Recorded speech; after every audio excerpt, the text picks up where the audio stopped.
mysterious character who aids the forces of law and order is in reality Lamont Cranston, wealthy young man about town. The Shadow uses his hypnotic power to cloud men's minds so that they cannot see him.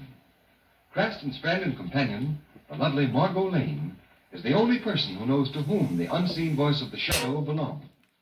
Today's story, Sandhog Murders.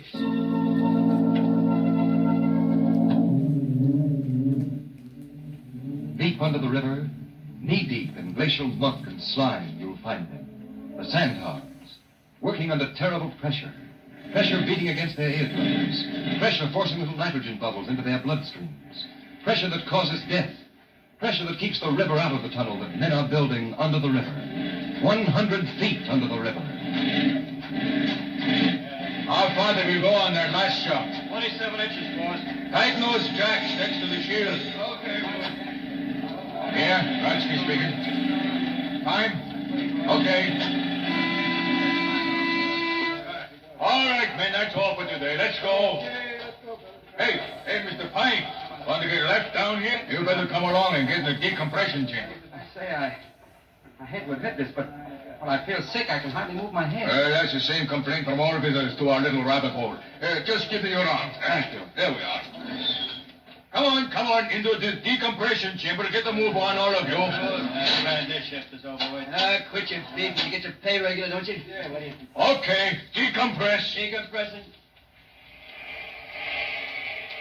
Mr. Pine, you know what could happen to you if you got left behind? No. Ever been in a pressure tunnel before? No, I haven't. Well, it ain't no picnic ground, mister. Ever hear of the bends? It's some kind of sickness, isn't it? It ain't no reducing exercise. I'll tell the world it's sickness. You see, working in these pressure tunnels pumps you full of nitrogen bubbles. And if you was to come out of the pressure too fast, those bubbles would stop your heart quicker than $1 watch. Yeah, you gotta have the right kind of stomach to stand it. You know what'd happen if we opened that door now? No, what? We'd all pop like punctured balloons. The pressures got to go down slow like. Just now we are working under 39 pounds of pressure per square inch. Say, are you trying to scare me? Lay off, Jack. You had enough trouble lately? Hey. Say, man. The pressure's dropping too fast. Oh, tell him to increase the pressure. Too late.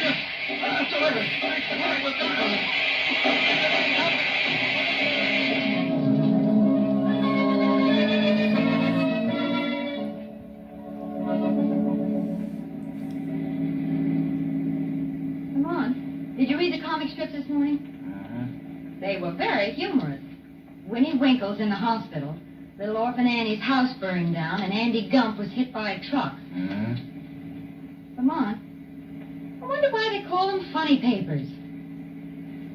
Hey, are you listening to me?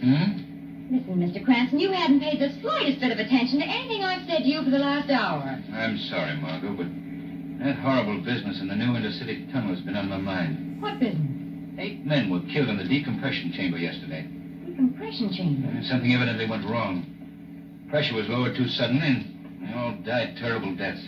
Well, how did it happen, Lamont? They don't know. It looks pretty funny. According to the newspaper reports, the men working in the tunnel had been expecting something to happen. There had been several near accidents, and the men were pretty jittery. Well, you don't suppose that... Oh, Lamont, I know that look in your eye, that old crime detector look. You think that someone had something to do with that accident. I don't know anything about that, Margot. The reason I'm upset is that Pete Stockton is an old friend of mine. I know just how he must feel to have 8 of his men killed working on his tunnel. Pete Stockton? Yes, the contractor. We went to school together. This intercity tunnel is the first big job he's handled alone since his father died about a year ago. Oh, I see. And, you'd like to see him, wouldn't you? Why, no, Margot, not today. We have a date. I wouldn't think of it. Oh, that's just the trouble. You do think of it. So I guess we might just as well see this old schoolmate of yours. Margot, you're wonderful.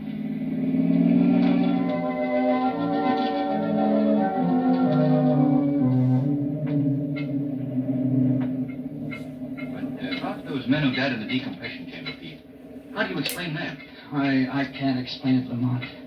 There's been so much trouble around here on this job, and then to have this terrible thing happen. Well, it'll never happen to me again. What do you mean? I'm quitting. I never wanted this tunnel work. I was just doing it for Dad's sake. Well, he's dead now. Joe Brandley and other contractors agreed to take the whole thing off my hands. Quitting? Yes. I couldn't stand another experience like this one. All those men left wives, sweethearts, mothers. How can I ever repay them? Make up to them for their loss. Hey, Pete, the men want to talk to you. They want to go back to work. What, did you tell them that Brandley was taking over Monday? I told them, but they want to work for you, not Brandley. Well, I guess I'll have to tell them myself. Oh, by the way, this is Pop Berkey. Miss Lane. How do you do? How do you Mr. do? Cranston. How do you do? Pop's an old timer. He and my dad broke into the business together. Well, ask him anything you want to know about Sandhog. I'll be back in a few minutes. He's taking the whole thing pretty hard, isn't he? Yes. I'd like to help him, Margot. He's a swell guy. First time you two have been around the tunnel in the making? What? Oh, yes. It's very interesting, isn't it? But is it necessary to keep everything so greasy? Mr. Berkey, what caused the accident in the decompression chamber? Are you asking me what or who? So, you think that the accident wasn't exactly an accident? I got my own ideas, but I'll not say. If you know anything, Mr. Berkey, you've got to tell me. Well, now, supposing you were in the contracting business, and another contractor beat you out on a big job, an important job.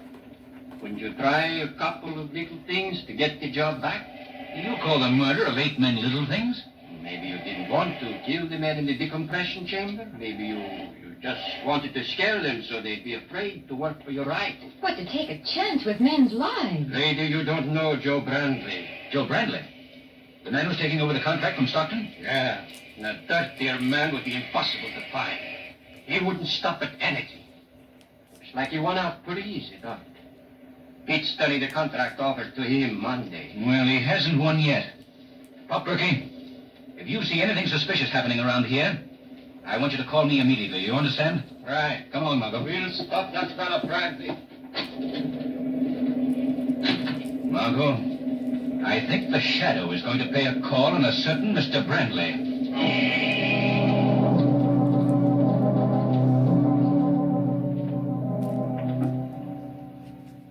No. Why should I be afraid? What? Stockton is turning the job over to me? What? At the tunnel. When? Tonight. Yeah, well, let him try it. I'll be at that tunnel and settle this thing once and for all. Yeah. Thanks for the information. Goodbye. Thank you for the information, Mr. Brandley. What? Who spoke? I did, Mr. Brandley. Who are you? I am called the Shadow. Where are you? I can't see you. I have willed it that you won't see me, Brandley. I've cast a mist over your mind that makes me invisible to your eyes. What do you want of me? I would like to know more about that phone conversation you just had. I believe it was concerned with the murders in the new intercity tunnel. Murders? Those men were supposed to die by accident. Did you have anything to do with that accident, Mr. Brandley? What are you talking about? I'm asking you, did you have anything to do with those murders? No, nothing. Then who were you speaking to on the telephone? Why should I tell you? You'd better talk, Mr. Brandley. You haven't got anything on me. That's true. I can't pin anything on you just now. But let me warn you, Mr. Brandley. The Shadow intends to prevent anyone from destroying the intercity tunnel.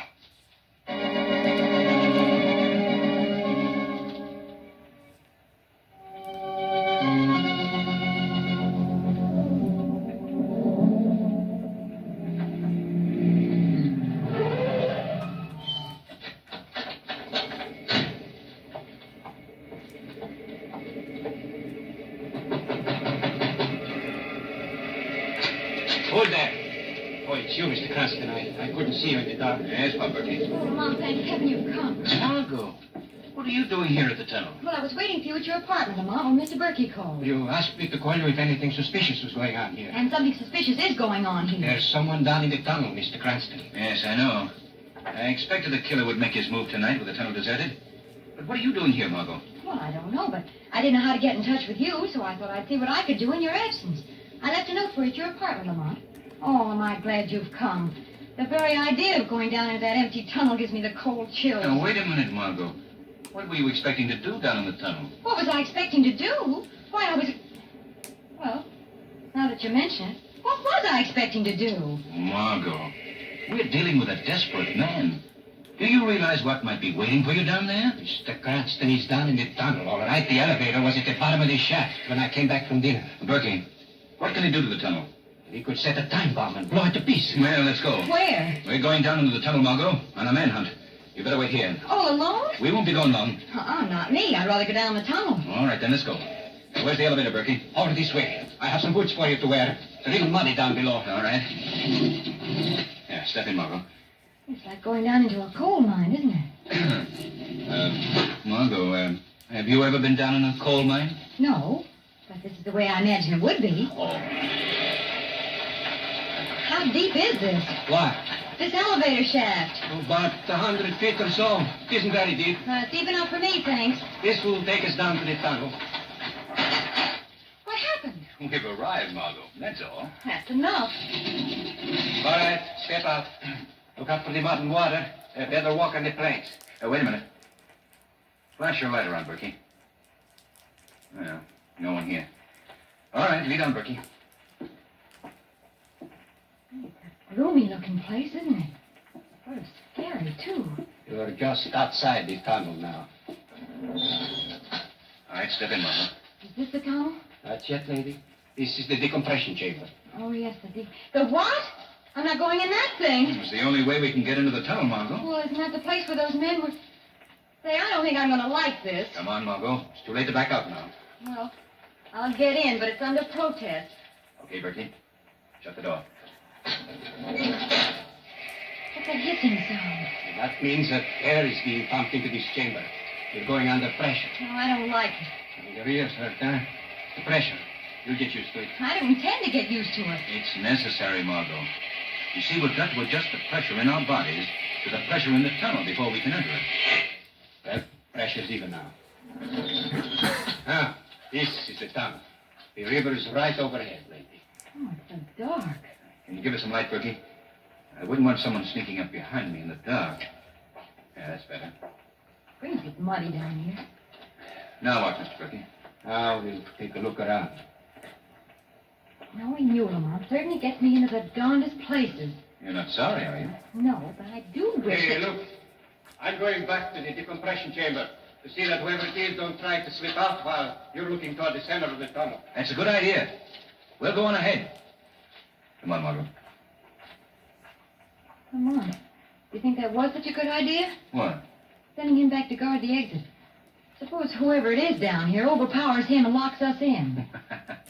Don't be silly, Margot. That couldn't happen. Berkey's not. The lights, they've gone out. Berkey! Berkey, what's wrong?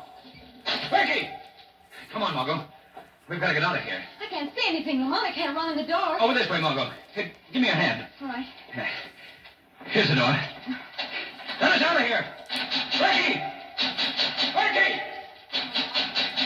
I don't think he can help us now. Well, what are we going to do? I guess we'll have to wait until someone comes and lets us out. That's a pleasant thought. Not really spending a night in this place. What's that? It sounds like a phone. Down here? Yeah, a foreman probably uses it to speak to his boss above ground. Well, where is it? Well, the sound came from... Oh, there it is. Hello? Well, Mr. Cranston, I guess this'll teach you not to poke your nose into something that doesn't concern you. Who is this? Makes no difference now, Mr. Cranston. You're gonna die. You hear me? Die. Bradley, listen to me. I don't care about myself. But surely you won't do this to a woman. Sorry I can't oblige you, but she's got to go, too. Now I'm gonna step up the pressure in the tunnel till your eardrums crack. Up it'll go until the whole tunnel will explode, just like a punctured balloon. The river will rush in and you'll be drowned like rats in a trap. Hello? Hello? Oh, he's hung up. What is it, Lamont? Oh, the lights are on again. Margot, I've got something to say to you, and it's not going to be easy. Yes, Lamont? This is the end for us. We're going to die here in this hole, Margot. Lamont, I'm not afraid to die. Margot, all I can see is I know now that I've been right about you. Thanks, Lamont. Is it Brandley? I don't know, Margot. I think so. Lamont, what's that? I'm afraid he's going to carry out his threat. He's going to increase the pressure till it blows this tunnel to bits. Well, this is to be the last few minutes I'm going to spend on this earth. I'm at least going to be gay about it. I'm not going out with a frown on my face. And a very lovely face it is, too, Margot. Why, Lamont, do you realize it's practically the first compliment you've ever paid me? Well, it just proves what a stuffy guy I've been. Oh, pretty swell guy, if anyone should ask. There's never been a dull moment around you, Durand. We have had a great times together, haven't we? I wouldn't trade them for anything, Lamont. Oh, Lamont. Oh, my ears hurt. My head. Yeah. I know, Margot. Pressure's going up rather rapidly. I guess he wants to finish us off in a hurry. Oh, it's warm. Damp down here. Yeah. Pressure must be up pretty high now. We won't have long to wait. Here. Here's getting so misty. Margot. What is it, Lamont? Margot. The minute that weak part of the tunnel up there, the part that hasn't been reinforced, is going to give way. The river's going to rush in. If we climb up this framework here, we'll be able to hold out longer. Well, what difference will that make? I don't know, Margot, but come on. Let's climb. All right, Lamont. If it'll make you any happier. Here. Give me a hand. I'll help you. Come on. Lamont,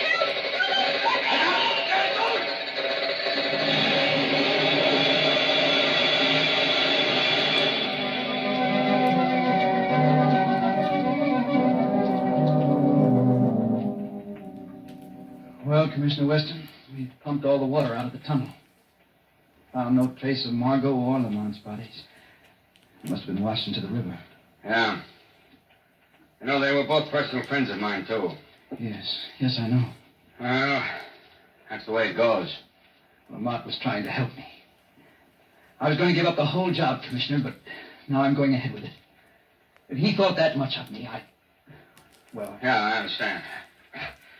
Well, tell me about this Pop Berkey. Well, it's simple enough. I found Pop myself.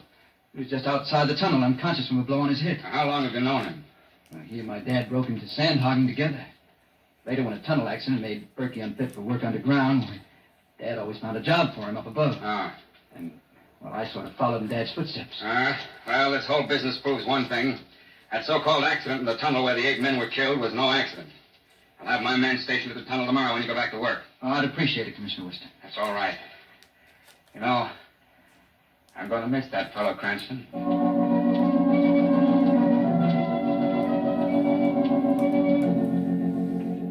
Doctor, do you mind if I stay here a while and look this room over? No, not at all, Commissioner Weston.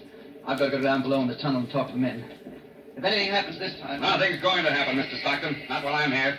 Good luck, son. Good luck. Yeah, thanks. Commissioner Weston. Huh? What? It's the Shadow, Commissioner. The Shadow. Oh, my friend, what are you doing here? I'm here to help you catch the murderer. That's what you're here for, isn't it? Yeah, sure, but who is he? Softly, Commissioner, softly. You wouldn't want to scare our murderer away, would you? Is he here? Very close now. In just a moment, he'll come into this room. This is what he's been waiting for. You see, the lives of the men in the tunnel depend on the proper functioning of the pump machinery here. The murderer will attempt to destroy the pump and kill the men down in the tunnel. This is to be his final job. For today, for the first time, Peter Stockton is down below. Well, he won't get away with it. Quiet, Commissioner. I think this is our man now. Quick, hide behind the machinery. Yeah, right.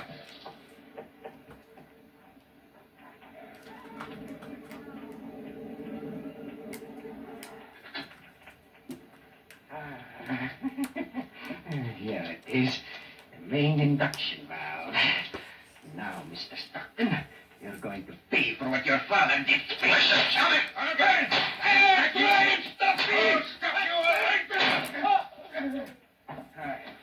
Now, let's see who it is. Why, it's Pop Berkey. I've killed old Pop Berkey. No, Commissioner. He'll live to pay for his crimes.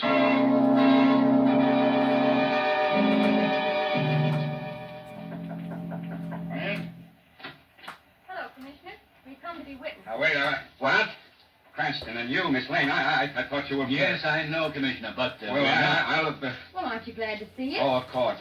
Now, but how did you get out? Where have you been? Well, you were in the tunnel, weren't you? One question at a time, Commissioner. We were in the tunnel, all right, but we escaped. Escaped? Yes, we climbed to the top of the tunnel just before the blow-off came. Huh? There was an air pocket, a very wonderful air pocket. Don't forget the details, Margot. Oh, yes, I ruined a perfectly good pair of stockings. Oh, that's... No, but how did you get out? Through the escape chamber. Berkey had forgotten all about that. Ah, but Lamont hadn't. He found it, didn't you, Lamont? Right at the top of the tunnel. Let me tell you something, Commissioner. Yeah? If you ever get stuck in a tunnel, have Lamont along. Well, I still don't understand. Now, what about Berkey? He confessed everything last night. Seems he hated Stockton because he thought Stockton's father was responsible for his accident. Also, because Stockton's father married the woman he loved. Couldn't get even with his old man, so he was going to take it out on the son. Then he tried to implicate Brandy to shield himself. Well, I guess you've got all the evidence you need, Commissioner, so Margot and I will be running along. Wait a minute. I'm not through with you two yet. Why didn't you let people know that you were safe? Because, Commissioner, we couldn't resist satisfying a lifelong ambition. What's that? Reading our own obituaries.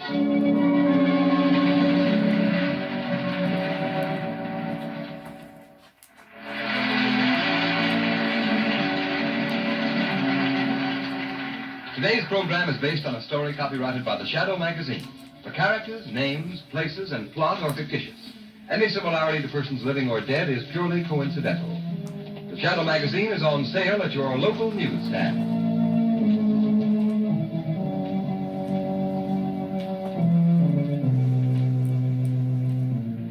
The weed of crime bears bitter fruit. Crime does not pay. The shadow